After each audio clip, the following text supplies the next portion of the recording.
sekarang kita juga dibuai kan oleh keadaan sekolah asal pergi dapat ya IPK bagus gitu ya, jadi dapat diploma kerja pacaran beranak pinak seperti kucing mati sudah kayak gitu.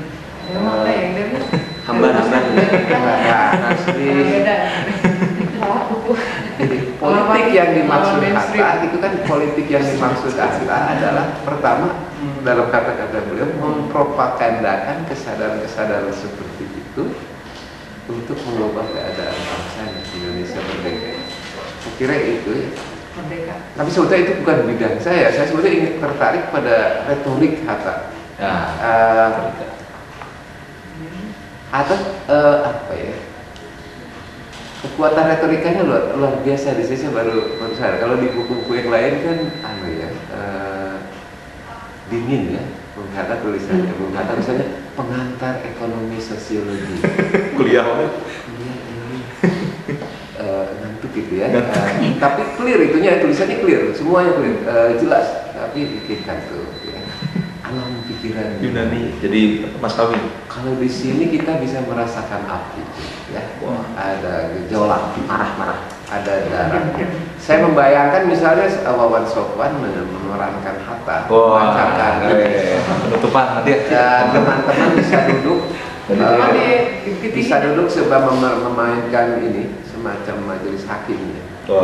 Karena acara yang simulasi ya bikin rekonstruksi pengadilan kolonial yang ini Hatta. Saya kira melalui pemanggungan bisa ya, untuk merasakan kekuatan retorika Hatta. Meskipun dengan catatan ini karya terjemahan, ya aslinya kan dalam bahasa Belanda. Akan lebih bagus memang kalau Hatta kebayang ya. Itu yang mengharukan saya, seorang anak Indonesia yang berasal dari Bukit Tinggi, pergi menempuh berapa mil laut, naik kapal layar ke Eropa untuk belajar dan mencoba menyampaikan unek-unek negerinya dalam bahasa mereka, dalam bahasa orang Eropa yang kaum yang menjajah dengan sangat fasih. Luar biasa itu. Jadi Hatta itu ingin menjadikan perhimpunan Indonesia ini sebagai poros depan dari perjuangan kebangsaan. Jadi pada Hatta kita bisa meneladani ada kan penguasaan bahasa jelas. Hal yang harus kita perbuat untuk melawan sesuatu adalah menguasai bahasa. Kekuatan yang kita mau lawan. Saya kira itu menaklukkan bahasa dalam arti masuk ke lingkungan bahasa itu, mempelajari pikirannya. Di sini Hatta banyak sekali mengutip pemikir Belanda, baik yang sejalan dengan perjuangan perhimpunan Indonesia maupun yang tidak. Artinya ini terbukti bahwa elit-elit perhimpunan Indonesia benar-benar masuk ke alam pikiran saat itu dia. Misalnya dia mengutip mulai dari berita di majalah The Economist, The Locomotive, The Telegraph dan lain-lain, sampai juga mengutip buku-buku penelitian, hasil-hasil penelitian, tinjauan di sini. Jadi ada penguasaan bahasa, ada pendalaman pikiran terhadap semangat zamannya, pengalaman semangat zamannya. Dan yang juga bisa diteladani saya kira dari bab 3 itu pertama, adanya kesanggupan untuk memelihara hubungan dengan negara asal, negeri asal, kampung halaman. Sekalipun mereka sudah pergi jauh dari Eropa. Saya kira tanpa kesanggupan itu sangat mudah orang-orang seperti Hatta waktu itu sebagai anak muda mengalami situasi seperti salah asuhan ya Pak. Pak Taufik ya. Sangat mudah sih bergaul cewek-cewek Eropa misalnya gitu ya. Ya sangat mudah lah. masih muda, belum punya keluarga, berada di Eropa, menguasai bahasa Eropa, ngapain masih repot-repot mikirin penderitaan rakyat Indonesia? Ada kasus nggak? Ada zaman barisan Saya kira ada. teman saya.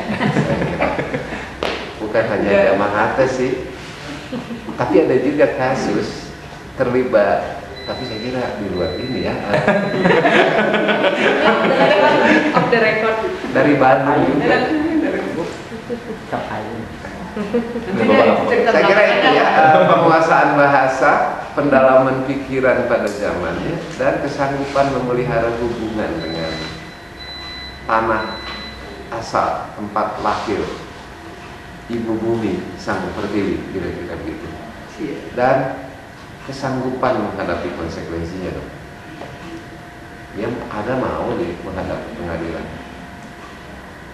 Ada orang bilang, banyak sekali sih orang yang mau berfilsafat seperti Socrates, tapi hanya sedikit yang sanggup minum racun. Apa ya? Minum racun. Hatta bukan hanya sanggup berfilsafat, dia juga sanggup menghadapi hukuman minum racun. Wow. Meskipun dia menang, saya kira dia dibebaskan dari tuduhan, dari dakwaan. Dan itu adalah suatu kemenangan yang keren gitu kalau menurut saya. Dan Perhimpunan Indonesia akan selamanya saya kira dikenal sebagai inspirasi bagi kesadaran kebangsaan. Saya malah melihat apa yang disampaikan Bung Karno di sini seakan-akan jadi semacam versi Indonesia, versi tanah airnya, versi lemburnya dari pikiran-pikiran yang digodok di entah dan sebagainya. Trisakti, ya. Sakti yang pertama berdaulat dalam politik, sakti yang kedua mandiri dalam ekonomi, sakti yang ketiga Itu ada di Taman Pramuka. berkepribadian. Caleg kan? Caleg kan? Tapi caleg kan? Ada gambarnya. Ada gambarnya Karena di Antartika ada perjuangan politik, ekonomi, dan kebudayaan. Kebudayaan itu terutama mengubah itu tadi kondisi psikologis yang terhipnosis. Jadi ini ada persuasi ya. Kalau saya ini persuasi, persuasi untuk kemerdekaan kita.